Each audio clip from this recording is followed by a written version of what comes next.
बिल्कुल Commonwealth game की बात करें, चाहे वो स्पेक्ट्रम स्कैम की बात करें, चाहे जितने स्कैम हो, सब पे क्लीन चिट मिलती जा रही है।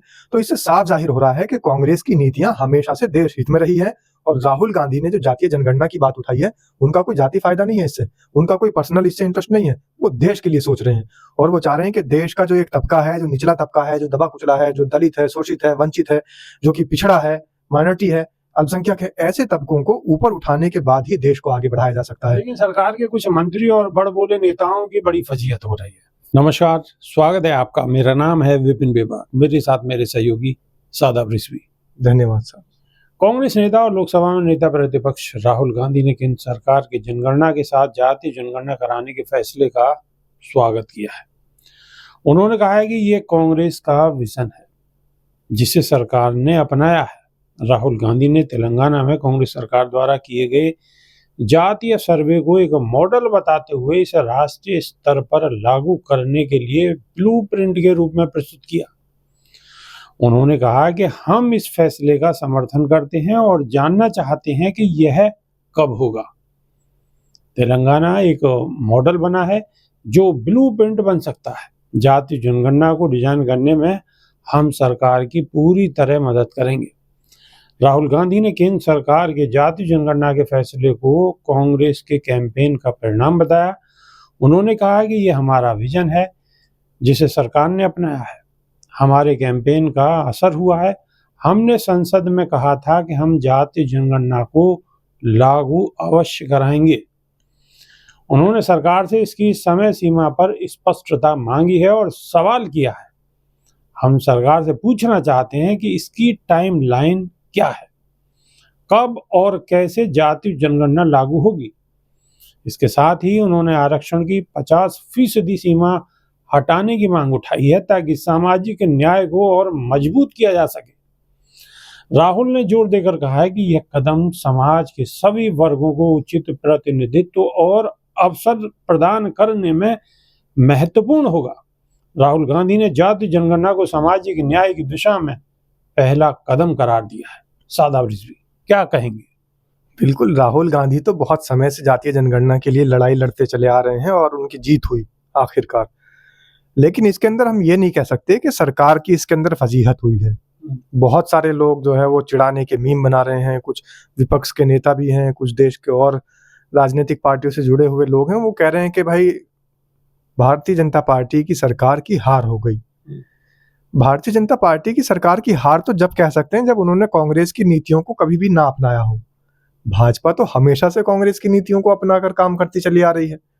आप देखिए जितनी भी डील थी, अभी एक हाल ही का मामला है सुरेश कलमाड़ी, जिनके ऊपर इतना बड़ा आरोप लग रहा था, कोर्ट ने उनको भी क्लीन चिट दे दी। मतलब जितने भी 2G, 3G, 4G जितने स्पेक्ट्रम घोटाला और जीजाजी, जितने भी घोटाले थे, जितने भी जी से संबंधित घोटाले थे, सारे में क्लीन चिट मिल गई है। और उस दौरान में विरोधी पार्टियों ने बहुत दमखम के साथ ये मुद्दा उठाया था, लेकिन आज वो मुद्दा टाए टाए फिस हो गया है। बिल्कुल कॉमनवेल्थ गेम की बात करें, चाहे वो स्पेक्ट्रम स्कैम की बात करें, चाहे जितने स्कैम हो, सब पे क्लीन चिट मिलती जा रही है। तो इससे साफ जाहिर हो रहा है कि कांग्रेस की नीतियां हमेशा से देश हित में रही है और राहुल गांधी ने जो जातीय जनगणना की बात उठाई है, उनका कोई जाति फायदा नहीं है इससे, उनका कोई पर्सनल इससे इंटरेस्ट नहीं है, वो देश के लिए सोच रहे हैं और वो चाह रहे हैं कि देश का जो एक तबका है, जो निचला तबका है, जो दबा कुचला है, जो दलित है, शोषित है, वंचित है, जो कि पिछड़ा है, माइनॉरिटी है, अल्पसंख्यक है, ऐसे तबकों को ऊपर उठाने के बाद ही देश को आगे बढ़ाया जा सकता है। लेकिन सरकार के कुछ मंत्री और बड़बोले नेताओं की बड़ी फजीहत हो रही है। वो जो जातीय जनगणना का विरोध करते थे और लगातार डिबेटों में हल्ला उठाए रहते थे, अब उन्हें मुंह की खानी पड़ रही है, क्योंकि अब यशस्वी प्रधानमंत्री का निर्देश है और सरकार कह चुकी है। तो अब कहीं ना कहीं उन्हें शर्मिंदगी महसूस हो रही है। हालांकि नेता हैं, शर्मिंदगी क्या है, इनका तो कहना है। देखिए, नेता बनने के लिए एक उसके अंदर विशेषता बहुत ज़रूरी है। जैसे चिकना घड़ा की एक कहावत चली आ रही है पुराने समय से। तो चिकना घड़ा कैसा होता है, उस पे पानी डाल दो, कोई असर नहीं पड़ता। तो नेताओं की जो संज्ञा आज के समय में हो गई और इस तरीके के जो बड़बोले नेता हैं, तो बड़बोलापन उनका कहीं न कहीं उनको नीचा दिखाने की कोशिश तो करा ही देता है।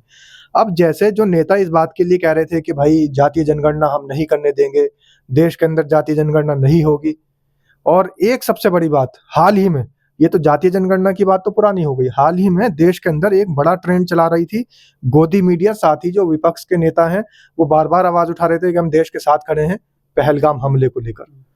आतंकी हमला हुआ, लेकिन उसको भी धार्मिक और सांप्रदायिक रूप देने की कोशिश की गई। उसमें कहा गया धर्म नहीं, जाति नहीं देखी, धर्म देखा गया। क्या स्लोगन बना रखा था? धर्म पूछा जाति नहीं, धर्म पूछा जाति नहीं, धर्म पूछा जाती नहीं। अब जाति पूछी जाएगी। अब क्या करेंगे ये लोग? अब तो सबके घर घर भारत सरकार पहुंचेगी और भारत सरकार के नुमाइंदे सबकी जातियां पूछेंगे। अच्छा शादाब रिजवी, अगर हम दूसरे स्तर से अगर बात करें और सोचें कि जो सरकार के सपोर्टर हैं, खासतौर से जो बीजेपी के बहुत बड़े सपोर्टर हैं, कहीं ना कहीं अंदर उनके तो बहुत ज़्यादा दर्द होगा इस चीज़ को लेकर, क्योंकि वो तो कभी नहीं चाहते थे कि भी किसी तरीके से जाति जनगणना हो।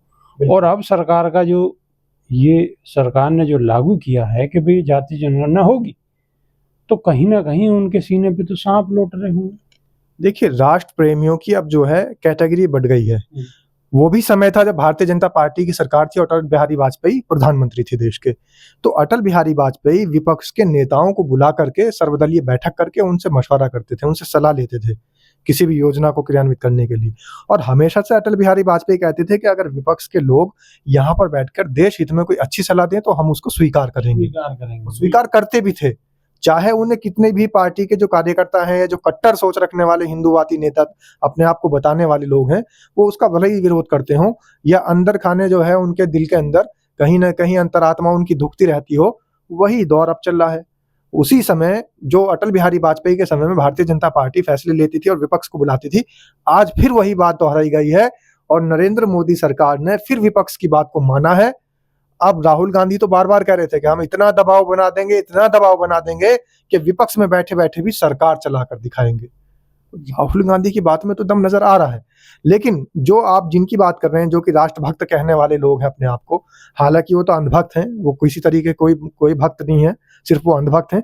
तो ऐसे लोगों को तो ये देखना चाहिए कि राष्ट्र का हित किस में समाहित है। अगर जातीय जनगणना में राष्ट्र का हित समाहित है तो उनको तो उसके साथ हो जाना चाहिए, लेकिन उनको टीस रहेगी। टीस सिर्फ इस बात की रहेगी कि आखिर हमने विपक्ष की बात कैसे मान ली, आखिर हमने विपक्ष की बात कैसे मान ली, टीस रहेगी। आपका इस बारे में क्या सोचना है? कमेंट के माध्यम से आप अपनी राय अवश्य रखें, हमें आपकी राय का इंतजार रहेगा। अभी के लिए सिर्फ इतना ही। बहुत बहुत शुक्रिया, नमस्कार, धन्यवाद सर।